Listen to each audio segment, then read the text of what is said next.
바이든이 연방 하원 감독위원회가 보낸 소환장을 무시하고 증언하지 않은 자신을 의회 모독죄로 기소하려던 회의장에 직접 나타나 주목받았습니다. 억만장자 성범죄자 제프리 앱스타인과 관련한 법원 문건들에 대한 공개 절차가 어제 완료됐습니다. 오늘 하원 보수파 의원 12명은 예산 협상에 대한 공화당 지도부의 불만을 표하고 민주당 의원들과 함께 법안을 표결에 붙이는 것에 반대했습니다. 어제 미국 동부 대부분 지역에 강풍과 폭우가 몰아치면서 수십만 명이 오늘까지 전기가 끊기고 출퇴근에 몇 시간씩 지연되는 등 큰 피해가 발생했습니다. 에너지정보청이 어제 발표한 에너지 전망 보고서에 따르면 미국의 원유 생산량이 앞으로 2년간 최대 기록을 경신할 것으로 보입니다. JP모건 체이스의 제이미 다이먼 최고 경영장은 골디락스, 즉 연착륙에 대한 시나리오에 약간 회의적이라며 다른 사람들보다 연착륙이 아닐 가능성이 높다고 생각한다고 말했습니다. 증권거래위원회가 오늘 비트코인 현물 ETF의 거래소 상장을 공식 승인했습니다. 한국계 배우 스티븐 연이 골든글로브 나무주연상을 거머쥔 데 이어 미국 배우조합상 나무주연상도 노리게 됐습니다. 1970년대 백인 여성을 강간한 혐의로 유죄 판결을 받고 44년 동안 복역했던 흑인 남성 러니 롱이 어제 노스캐롤라이나주와 콩코드시 측과도 합의했다고 변호사가 밝혔습니다. 합의된 보상 금액은 2,500만 달러에 달합니다. 오늘 의회에 깜짝 등장했던 헌터 바이든이 중간에 갑자기 의회를 떠났습니다. 왜 그랬는지 홍성구의 뉴스 브리핑에서 그 원인을 짚어보겠습니다. 탈모 샴푸, 머릿결은 포기해야 되나? 더나 플러스 모르나? 66가지 자연 유래 성분과 영양 성분으로 힘있는 모발의 세정력, 머릿결, 두피 건강까지 빠짐없이 다 잡았다. 자연을 담은 탈모 샴푸 더나 플러스. 더나 플러스 탈모 샴푸 미주 출시 기념 특별 세일 500ml 샴푸 2통과 앰플까지 89불. 가까운 판매처에서 만나세요. 잊지마 공석 탈모엔 더 나나나. 요즘 건물 사야 된다는데? 커머셜 전문 브로커 누가 좋지? 안드라스 부동산이지. 미국 모든 주에서 매매가 가능하다고. 쇼핑몰, 리테일, 오피스 빌딩, 호텔, 웨어하우스. 누구라고? 유튜브에 안드라스윤 쳐봐. 이제는 철저히 준비된 전문성만이 수익성을 창출하는 시대입니다. 저 안드라스, 투자에 대한 답을 드리겠습니다. 안드라스커머셜닷컴에 더 많은 정보가 있습니다. 안드라스 부동산 770-802-0688. 딱 한 잔은 괜찮겠지? 이거 봐, 멀쩡하잖아. 다들 이 정도는 그냥 운전해. 아니요, 제발 말려주세요. 40불 아끼려다 40년 빼앗깁니다. 음주운전을 막을 수 있는 유일한 사람은 바로 당신입니다. 음주운전 하지 맙시다. 음주운전은 범죄 행위이자 살인 행위입니다. 이 캠페인은 강남일식, 스테이트팜 박화실보험, 강창성 내과가 함께합니다. 시청자 여러분 안녕하십니까? 1월 10일 수요일 NNP 뉴스 시작합니다. 첫 소식입니다. 헌터 바이든이 연방 하원 감독위원회가 오늘 소환장을 무시하고 증언하지 않은 자신을 의회 모독죄로 기소하려던 회의장에 예기치 않게 모습을 드러내 주목을 받았습니다. 헌터 바이든은 기자들에게 아무 말 없이 청문회에 들어갔고 변호사 아베 로웰, 케빈 모리스와 함께 방청석에 조용히 앉아 있었는데 그로 인해 하원 감독위원회 위원들이 그를 꾸짖고 서로 언쟁을 벌이는 등 소란이 빚어졌습니다. NBC 뉴스는 이는 대통령의 아들과 그의 아버지에 대한 탄핵 조사의 일환으로 오랫동안 그의 증언을 구해온 하원 공화당 의원들 사이에 생방송으로 전례 없는 대치 상황을 조성한 것이라고 보도했습니다. 그러나 헌터 일행은 마조리 테일러 그린 하원 의원의 발언 순서가 되자 갑자기 자리에서 일어나 청문회장을 떠났습니다. 그린 의원은 오늘 청문회를 지켜보는 모든 사람들에게 헌터 바이든이 강하고 보수적인 공화당 여성 의원에게 완전히 겁에 질렸다는 것을 분명하게 행동했다고 생각한다면서 그를 겁쟁이라고 불렀습니다. 앞서 의회는 헌터 바이든에게 비공개 인터뷰에 나오라는 소환장을 발부했습니다. 하지만 헌터는 공개 증언을 하겠다면서 의회의 소환을 거부했습니다. 헌터의 변호사 아베 로웰은 오늘 청문회장 밖에서 기자들에게 오늘 공화당 위원장들은 모든 적절한 질문에 공개적으로 답하겠다고 제안한 누군가를 모독하겠다는 전례 없는 결의안을 지휘하고 있다면서 질문은 그들이 무엇을 두려워하는가이다 라고 말했습니다. 반면 마이크 존슨 하원 의장은 오늘 리더십 기자회견에서 헌터 바이든의 깜짝 등장을 알고 있었다면서 합법적인 의회 소환장에 저항한 것에 대해 책임을 촉구했습니다. 존슨 의장은 나는 그에게 모독죄를 부과하려는 감독위원회와 사법위원회의 노력을 지지한다면서 그것이 우리의 해야 할 일이자 역할이고 책임이라고 말했습니다. 억만장자 성범죄자 제프리 앱스타인과 관련한 법원 문건들에 대한 공개 절차가 어제 완료됐다고 AP통신 등이 오늘 보도했습니다. 이날까지 공개된 문건은 앱스타인의 성범죄 피해자 버지니아 주프레가 2015년 앱스타인의 여자친구 길레인 맥스웰을 상대로 제기한 소송과 관련한 증언록과 녹취록 등 수천여 페이지의 서류들입니다. 소송이 2017년 양측의 합의로 일단락되고 이와 관련한 법원 문건들은 수년에 걸쳐 공개됐지만 법원이 지난달 문서에 봉인된 부분을 완전히 해제하라고 명령한 뒤 지난주부터 차례대로 추가 공개됐습니다. 익명으로 처리됐던 부분을 되살린 이들 문건에는 영국 앤드루 왕자, 빌 클린턴 전 대통령, 도널드 트럼프 전 대통령 등 영미 정치권과 금융권 주요 인사들이 거명돼 있습니다. 주프레는 2016년 증언에서 17세 때부터 앱스타인이 자신을 성적으로 학대했고 앤드루 왕자를 포함한 남성들과 성적 접촉을 하도록 주선했으며 앤드루 왕자와의 성관계 대가로 앱스타인에게서 15,000달러를 받았다고 밝혔습니다. 또한 주프레는 클린턴 전 대통령이 앱스타인의 집을 방문했을 때 미성년자 소녀들이 성적 학대를 당하고 있다는 점을 분명히 알고 있었을 것이라고 주장했습니다. 앱스타인의 친구였던 도널드 트럼프 전 대통령도 이런 사실을 알았느냐는 질문에는 그곳에서 트럼프를 본 적도 없고 그런 학대 행동에 가담하는 것을 본 적도 없다면서도 그가 앱스타인의 방문객이라고 들었다고 덧붙였습니다. 주프레가 지목한 사람들은 모두 그의 주장을 부인했습니다. 앱스타인은 미성년자 성착취 혐의로 체포돼 2019년 뉴욕 감옥에서 스스로 목숨을 끊었습니다. 범행을 도운 맥스웰도 징역 20년형을 선고받아 현재 복역 중입니다. 오늘 하원 보수파 의원 12명은 예산 협상에 대한 공화당 지도부의 불만을 표하고 민주당 의원들과 함께 법안을 표결에 붙이는 것에 반대했습니다. 척 슈머 상원 원내대표와 마이크 존슨 하원 의장 간의 예산 협상안은 2024 회계연도가 끝나는 9월 말까지 정부에 1조 5,900억 달러를 배정한다는 내용을 담고 있습니다. 그러나 프리덤 코커스는 이 계획이 실제로는 1조 6,580억 달러가 소요될 것이라고 주장하며 이 합의안을 총체적 실패라고 비판했습니다. 이 합의안은 특히 국제적 긴장이 고조되는 가운데 국경 보안을 해결하고 이스라엘, 우크라이나 및 기타 국가에 대한 지원을 제공하기 위해 1,060억 달러를 요청했던 조 바이든 대통령의 요청은 포함하지 않고 있습니다.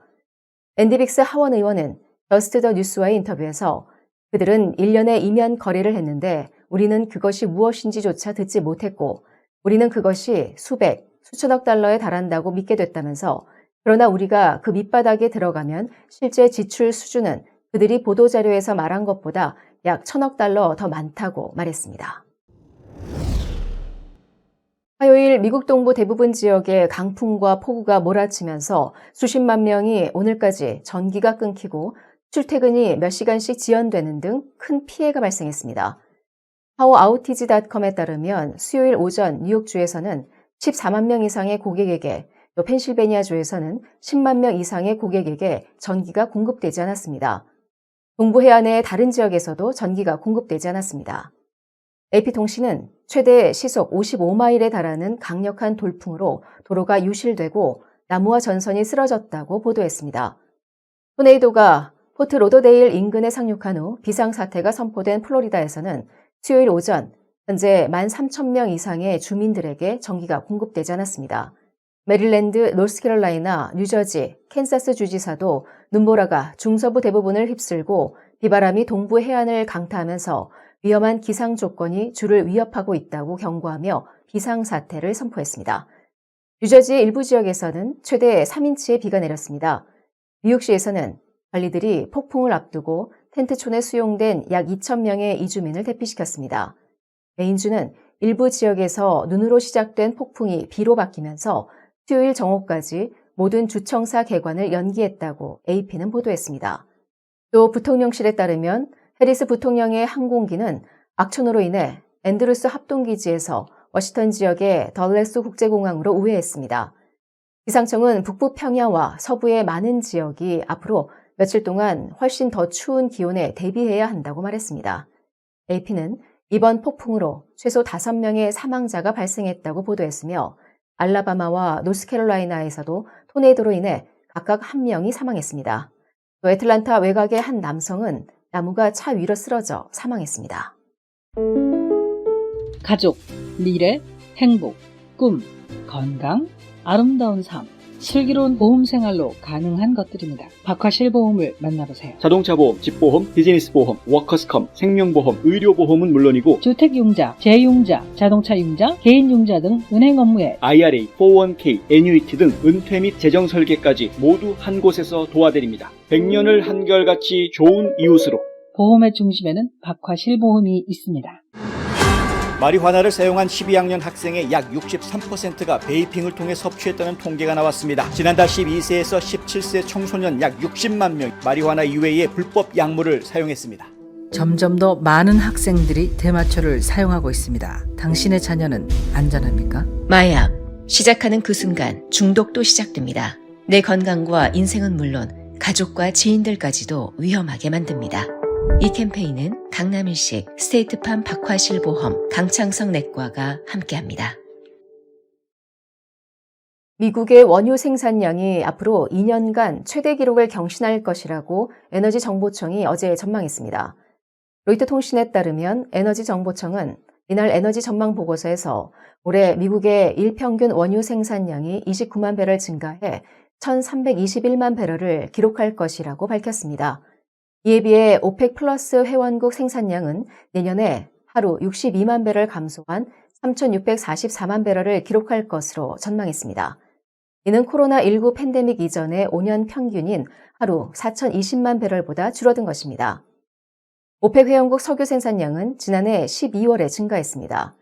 사우디아라비아를 비롯한 회원국들이 감산을 지속하고 있지만 앙골라와 이라크, 나이지리아가 생산량을 늘렸기 때문입니다.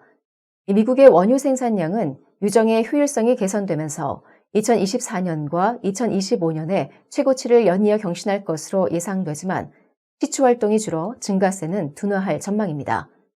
이에 따라 글로벌 벤치마크인 브렌트유 가격은 2024년 배럴당 평균 82달러, 2025년에는 79달러가 될 것으로 에너지청은 전망했습니다. 또 2023년 평균은 82달러였습니다.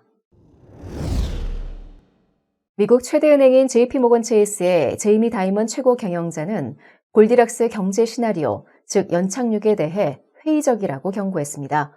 그는 어제 폭스 비즈니스에 출연해 골디락스 시나리오에 약간 회의적이라며 나는 다른 사람들보다 연착륙이 아닐 가능성이 높다고 생각한다고 말했습니다. 골디락스란 너무 뜨겁지도 차갑지도 않은 상태로 주로 경제가 높은 성장세를 보이면서도 물가 상승이 없는 상황을 의미합니다. 이어 끔찍하진 않지만 가벼운 경기 침체일 수도 있고 심각한 침체일 수도 있다라고 덧붙였습니다. 그의 발언은 현재 금융시장뿐 아니라 제닛 옐런 재무장관도 지난 한 해 인플레이션이 경기 침체를 유발하지 않으면서 크게 둔화했기 때문에 경제 연착륙에 상당한 자신감을 보이는 가운데 나온 것이어서 주목됩니다. 그러나 다이먼 CEO는 2조 달러의 재정 적자, 인프라법, 인플레이션 감축법, 녹색 경제, 글로벌 재무장, 무역구조 재편 등이 모두 인플레이션을 유발할 수 있다며 따라서 인플레이션 반등에 대비해야 하지만 실제로 사람들이 대비하고 있는지는 모르겠다고 지적했습니다. 증권거래위원회가 오늘 비트코인 현물 ETF의 거래소 상장을 공식 승인했습니다. 베리 겐슬러 증권거래위원장은 이날 성명에서 오늘 위원회는 다수의 비트코인 현물 ETP의 상장 및 거래를 승인했다라고 밝혔습니다. 증권거래위원회는 현물 ETF라는 용어 대신에 현물 ETP라는 용어를 공식적으로 사용합니다. 이날 증권거래위원회 승인 결정에 따라 앞서 상장을 신청한 11개 비트코인 현물 ETF는 11일부터 거래소에 상장돼 거래될 수 있습니다. 겐슬러 위원장은 앞서 법원은 위원회가 그레이스케일의 ETP 상장 및 거래를 불승인한 이유를 제대로 설명하지 못했다고 판단하고 위원회의 처분을 취소했다고 지적했습니다. 그러면서 이런 상황과 승인 처분에 대한 추가 논의를 바탕으로 비트코인 현물 ETP의 상장 및 거래를 승인하는 게 지속 가능한 길이라 생각한다라고 밝혔습니다. 한국계 배우 스티븐 연이 골든글러브 나무주연상을 거머쥔 데 이어 미국 배우조합상 나무주연상도 노리게 됐습니다. 미국 배우조합상은 오늘 제30회 시상식 TV영화 미니시리즈 부문 나무주연상 후보로 넷플릭스 드라마 성난 사람들의 주연 배우 스티브 연을 지명했습니다.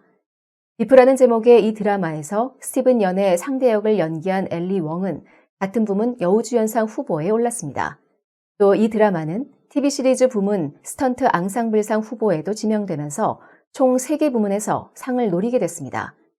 드라마 비프는 지난 7일 열린 골든글러브 시상식에서도 미니시리즈 부문 작품상을 받았으며 스티븐 연과 엘리 웡이 각각 같은 부문 나무, 여우주연상을 받는 등 3관왕을 차지한 바 있습니다.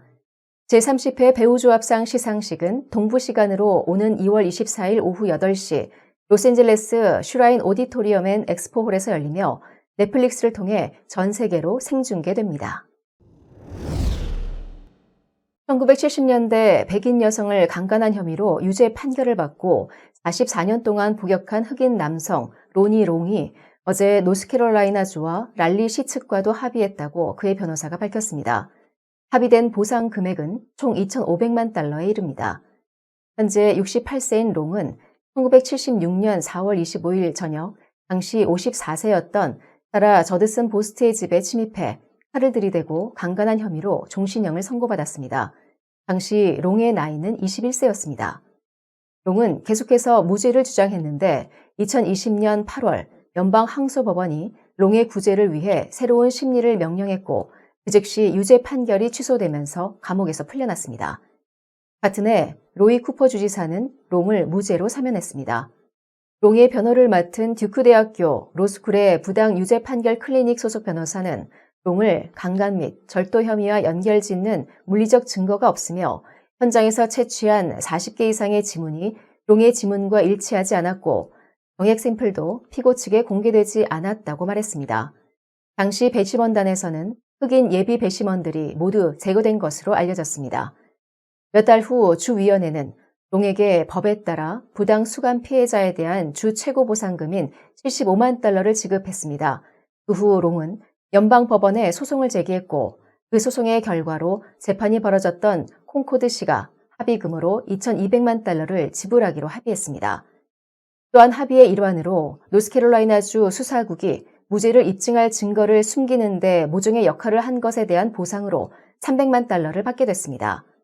총 2,500만 달러의 합의금은 노스캐롤라이나 역사상 가장 큰 규모의 부당유죄 판결 합의금이라고 폭스뉴스는 전했습니다. 상안검, 하안검을 아시나요? 안과에서 성형수술을 한다는 사실도 아셨나요? 그렇습니다. 미국과 한국의 유명 의대 및 병원에서 최신 기술을 섭렵하고 돌아온 닥터 줄리아 강이 존스 크릭의 졸리 성형 안과를 오픈했습니다. 다양한 보톡스 주사와 필러 시술, 그리고 명품 치료기를 통해 여러분의 피부에도 생기를 불어넣어 드립니다. 전문 의사가 직접 시술에 믿고 안심할 수 있는 졸리 성형 안과. 지금 상담 받으세요. 770-629-0600 화장품 백화점 미씨 화장품 인터넷 주문도 가능합니다. 고객의 꿈을 실현하는 은행 메트로시티은행. 한 곳에서 시작되는 안정된 미래 선우인어 보험. 뉴스앤포스트는 페이스북, 유튜브, 카카오톡, 트위터 등 다양한 플랫폼으로 컨텐츠를 전달하고 홍보 효과를 극대화해드립니다.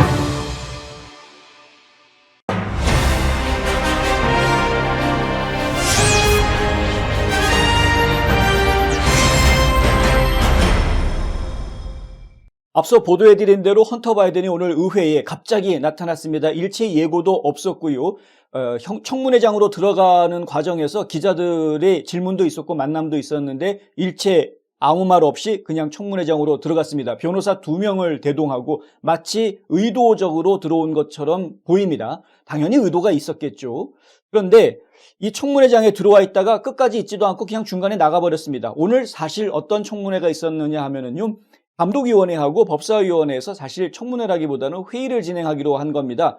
헌터 바이든을 의회 모독죄로 기소하겠다라는 회의입니다. 일반적으로 의회에서 의회 모독죄를 적용하게 되면 연방검사한테 의회 모독죄 기소 의뢰를 하게 됩니다. 그러면 연방법무부가 이 사안을 처리를 하게 되는데 연방법무부에서 그걸 받아주지 않겠다라고 해버리면 그만입니다. 그래서 사실은 의회가 기소를 요청을 하더라도 법무부가 나서주지 않으면은 기소가 되지 않고 실형으로 연결되는 경우는 드물기 마련입니다. 실제로 실형을 받은 그 사례가 많지가 않습니다. 의회 조사국 자료에 따르면은요, 지난 2008년 이후로 10명이 의회 모독죄로 기소 의뢰를 당했는데 그 중에서 실제로 실형이 선고가 된 거는 딱 2명밖에 없습니다. 이 2명이 누군지 아십니까? 바로 트럼프 전 대통령의 보좌관이었던 스티브 배넌, 고문이었죠. 스티브 배넌, 그리고 피터 나바로, 둘 다 트럼프 사람들입니다. 2명만 실형 선고를 받았고요. 나머지는 실형 선고 받지도 않았습니다. 유독 트럼프 측근만 이렇게 의회 모독죄 실형을 받았다라는 것도 좀 묘합니다만은. 근데 어쨌든 간에 본인에 대해서 의회 모독죄를 논의하고 있던, 오늘 표결에 붙일 예정이었거든요. 그 논의하고 있던 자리에 본인이 버젓이 나타난 겁니다. 마치 나는 의회 모독죄 저지르지 않은 사람이다라고 항변하듯이 나타난 것이죠. 과정은 이렇습니다. 의회에서는 원래 헌터 바이든한테 의회에 나와가지고 증언을 해라라고 소환장을 보냈죠. 그 소환장은 조 바이든 대통령에 대한 탄핵 조사의 일환으로 이루어진 것입니다. 그러니까 조 바이든 대통령이 과거에 부통령으로 있을 때 오바마 시절에 어떤 영향력을 행사를 했고 그 영향력 행사 과정에 헌터 바이든의 비즈니스와 연결이 돼서 돈을 받았던 이러한 것들이 있지 않느냐라는 것 때문에 조사가 지금 진행되고 있는 상황에서 헌터 바이든의 증언이 필요했던 겁니다. 사실 타겟은 헌터 바이든을 잡아넣겠다라는 것이 타겟이 아니고요. 조 바이든이 잘못한 부분을 찾아내겠다라는, 증거를 확보하겠다라는 것이 목적이기는 합니다. 그런데 어쨌든 이 헌터 바이든 측에서는 변호사들이, 이 로웰 변호사가 아주 묘한 아이디어를 내는데요. 공개 증언하겠다. 비공개 인터뷰 거부한다. 공개 증언하겠다. 이렇게 나온 겁니다. 자, 비공개 인터뷰라는 게 청문회에서 처음 있는 일이냐? 전혀 아닙니다. 과거에 숱하게 많이 있었습니다. 최근에만 해도요, 1월 6일 특별위원회가 이 비공개 청문회 많이 했습니다. 비공개 인터뷰에서 그거를 녹취록을 만들고 그 녹취록에 있는 내용 중에 일부를 편집해가지고 공개했던 것을 제가 기억합니다. 물론 그렇게 하면은 앞뒤 맥락이 다 끊기면서 악마의 편집에 의한 짜집기 자료 제출이다, 뭐 이런 비판을 받을 수 있는 건 분명한 사실이긴 합니다만은, 그럼에도 불구하고 비공개 인터뷰는 과거부터 계속 있어 왔던 겁니다. 근데 로웰이 지금 하는 이야기는 뭐냐면은요, 이렇게 비공개 인터뷰를 해가지고 악마의 편집해가지고 내보내는 이런 방식은 정치적인 모함이고 예전에 많이 실패했던 방법 아니냐라고 이야기하는 겁니다. 바꿔서 이야기하면 과거에 민주당이 이런 식으로 비공개 인터뷰해가지고 짜집기 편집해서 내보냈던 이러한 증언록들이 정치적인 조작이었다라는 것을 인정하는 꼴이 돼버렸고요. 첫째는. 둘째는 공개적으로 공개 인터뷰, 공개 증언만 하겠다라고 이야기를 합니다. 실제로 청문회에 나오라고 했던 바로 그날, 바로 이제 이쪽에 있는 사진이 바로 그 사진인데요. 그날 헌터 바이든이 의회에 나오기는 나왔는데 비공개 인터뷰는 거부했고요. 이 의사당 앞에서 이렇게 공개적으로 기자회견을 가졌습니다. 얼굴 보이시죠? 약간 찡그리고 있는데 눈물을 머금으면서 뭐 비통하다는, 원통하다는 듯이 인터뷰를 하고 갔습니다. 기자들 앞에서. 오늘 의회에 나왔을 때에도 처음에 청문회장에 들어갈 때는 아무 말 없이 들어갔다가 나중에 나올 때 기자들이 물어봅니다. 뭐라고 물어보냐면, 만약에 오늘 의회 청문회장 안에 들어갔을 때 그 자리에서 의원들이 질문을 했으면 답했을 것이냐라고 물어봤습니다. 그때 헌터가 짧게 그렇다라고 대답을 합니다. 그리고 가버렸습니다. 자, 이 부분을 저희가 좀 봐야 되겠다. 질문을 했던 기자가 바로 NBC 기자인데요. NBC 방송에서는 뭐라고 보도를 했냐 하면, 이는 대통령의 아들과 그의 아버지에 대한 탄핵 조사의 일환으로 오랫동안 그의 증언을 구해온 하원 공화당 의원들 사이에 생방송으로 전례 없는 대치 상황을 조성한 것이다. 이렇게 보도를 합니다. 잘 아시다시피 NBC 뉴스는 친 바이든 방송이라는 건 이미 많은 분들이 다 알고 계실 겁니다. 그러니까 친 바이든 방송에서 이같이 보도를 했다. 그러니까 이들의 의도가 무엇인지 이제 저희가 분명하게 알 수 있는 부분이죠. 그러니까 결국은 생방송을 통해서 나는 의회 모독죄를 저지르려고 한 것이 아니고 공개 증언을 하겠다라고 한 것인데, 의회가 공개 증언을 받아들이지 않고 계속 비공개 증언하라고 그래서 우리가 지금 어쩔 수 없이 못하고 있는 거다라는 무언의 항변을 지금 하고 간 것이다. 이제 이렇게 이해하실 수 있습니다. 이것이 상당히 정치적으로 영향을 줄 수 있을지는 모르겠습니다. 그런데 한 가지 실수를 한 것 같습니다. 뭐냐면은요, 하필이면 나갔던 시점인데요. 앞서 말씀드린 대로 오늘 법사위원회하고 감독위원회 두 위원회가 헌터 바이든에 대한 의회 모독죄 표결에 대해서 이야기하는 회의를 가졌는데, 그런데 헌터 바이든이 참여했던 거는 감독위원회 회의에만 참여를 합니다. 법사위원회 참여는 그 다음에 열렸는데 거기에는 가지 않았습니다. 감독위원회 회의에 참여했다가 중간에 나가버립니다. 근데 그 나가버린 시점이 하필이면 마조리 테일러 그린 하원 의원의 발언 순서가 딱 되니까 갑자기 탁 일어나가지고 나갑니다. 이 회장이 그 순간에 지금 소란소란해졌습니다. 아니, 나가지 마라, 기다려라, 얘기 좀 듣자, 별의별 얘기가 다 나왔거든요. 그럼에도 불구하고 그냥 나가버렸습니다. 그러니까 그 나가고 난 다음에 마조리 테일러 그린 의원이 이 겁쟁이 같은 이라고 이제 한마디 하게 됩니다. 뭐냐 하면, 강력한 보수주의 여성 의원을 얼마나 겁냈으면 나를 겁낸다라는 걸 지금 강하게 보여주고 있는 거 아니냐, 아주 명확하게 보여주고 있는 거 아니냐, 이 겁쟁이야, 이렇게 이제 이야기를 한 것이죠. 오늘 의원들이 했던 이야기들이 여러 가지가 있었습니다. 낸시 메이스라는 사우스캐롤라이나주의 하원 의원은 이런 말을 했습니다. 헌터 바이든은 자신이 증언에 출석하는 것을 너무나 두려워하고 있고 오늘도 여전히 그래 보인다라고 이야기했습니다. 지금 네가 변호사들 데리고 나와서 앉아있긴 한데 여전히 증언하는 거 두려워하는 것 아니냐, 이렇게 이야기한 거죠. 민주당 의원은 여기 제러드 모스코위츠라는 의원인데요. 플로리다주의 제러드 모스코위츠 하원 의원은 증인은 위원장들의 초대를 수락한 것이다. 그러니까 이제 소환장에 수락한 것이다 라고 이야기합니다. 그러니까 이제 헌터 편을 들어주는 거죠. 증인이 여기 있는 일이 벌어졌다. 자, 지금 투표하자. 지금 누가 당장 지금 오늘 헌터로부터 이야기를 듣고 싶은가? 이야기합니다. 그러니까 그 자리에서 지금 투표해가지고 헌터의 얘기를 지금 듣자, 이렇게 된 거죠. 근데 이제 현재 하원은 그 공화당이 다수당을 차지하고 있다 보니까 모든 위원회들이 다 공화당원들이 다수를 차지하고 있는 그러한 구조이기 때문에 민주당 의원이 거기에서 이렇게 저렇게 의사 발언을 해봤자 먹혀 들어가지는 않았습니다만은, 어쨌든 그렇게 해서 만에 하나 먹혀 들어갔다고 하면은 그 자리에서 헌터 바이든은 뭔가 자기를 옹호하고 변호하는 즉각적인 직설 답변을 내놓으려고 했을 것이다. 상당히 정치적인 발언을 했을 가능성이 높아 보이는 그런 상황이었습니다. 이게 안 되니까 나간 거고요. 이게 안 되니까 나간 건데 하필이면은 마조리 테일러 그린 의원의 타이밍하고 딱 맞아떨어지면서 듣기 싫은 소리 혹은 피할 수 없는 욕설을 들을까봐 도망가버린 꼴이 돼버렸다. 마조리 테일러 그린 의원이 오늘 회의장에서는 그런 말을 하지 않았습니다만은 끝나고 난 이후에 X에다가 뭐라고 글을 올려놨냐 하면은 이런 어마무시한 글을 올려놨습니다. 헌터 바이든은 여성을 성매매했지만 내가 그에게 말할 것을 알아채자 달아났다. 헌터 바이든이 상대하기를 좋아하는 유일한 여성은 그가 섹스를 위해 고용하고 전국을 날아다니며 그의 역겨운 포르노를 촬영하고 사진을 찍고 그의 불쾌한 비디오를 포르노 사이트에 게시하는 여성들이다. 라고 아주 어마무시하게 쏘아붙였습니다. 이제 사생활이 상당히 개차반이다라는 걸 많은 사람들이 알고 있죠. 어떤 의원은, 앤디 빅스 의원이 그런 말을 하는데요. 헌터 바이든은 피해자가 아니다. 라고 분명하게 지적합니다. 헌터 바이든은 피해자가 아닙니다. 그럼에도 불구하고 한국의 몇몇 언론들은 바이든의 아픈 손가락이란 표현을 써서 헌터 바이든을 옹호해주는 기사를 쓰는 것을 저희가 보았습니다. 매우 부적절합니다. 헌터 바이든이 누군가에 의해서 피해를 입고 있다는 이 의식을 주는 것, 그리고 그 아픈 아이를 바라보는 아버지의 부친의 이 자상한 마음을 애써 전달하면서 죄를 덮어주려고 하는 이러한 모습은 사실 지금 이 상황에는 맞지 않는 것입니다. 헌터 바이든이 저지른 일들에 대해서는 여러 가지 일들이 지금 진행이 되고 있고 소송도 진행되고 있죠.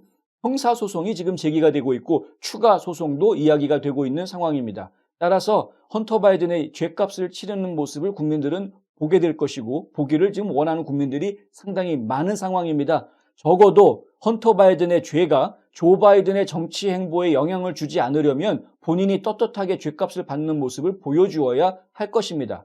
그럼에도 불구하고 오늘 이 같은 정치적인 행보를 보이면서 당연히 지은 죄에 대해서 추궁하려고 하는 의회 의원들에게 이것이 정치적인 모함이다라고 마치 트럼프가 마녀 사냥이라고 외치는 것과 같은 그러한 똑같은 내러티브의 이야기를 하려고 하는 이 로웰 변호사의 모습을 보면서 야, 밥 벌어 먹고 사는 것도 참 여러 가지 방법이구나 라는 생각을 다시 한번 하게 됩니다.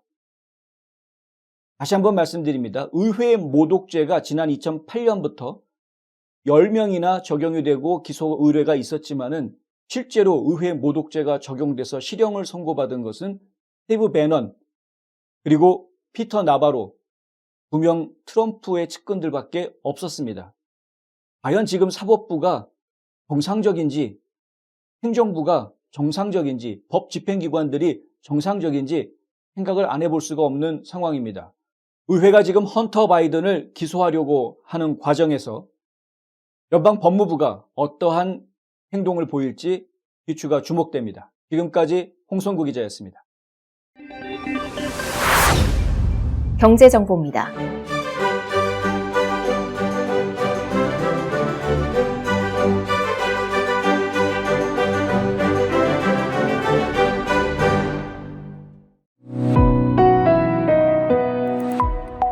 날씨 정보입니다.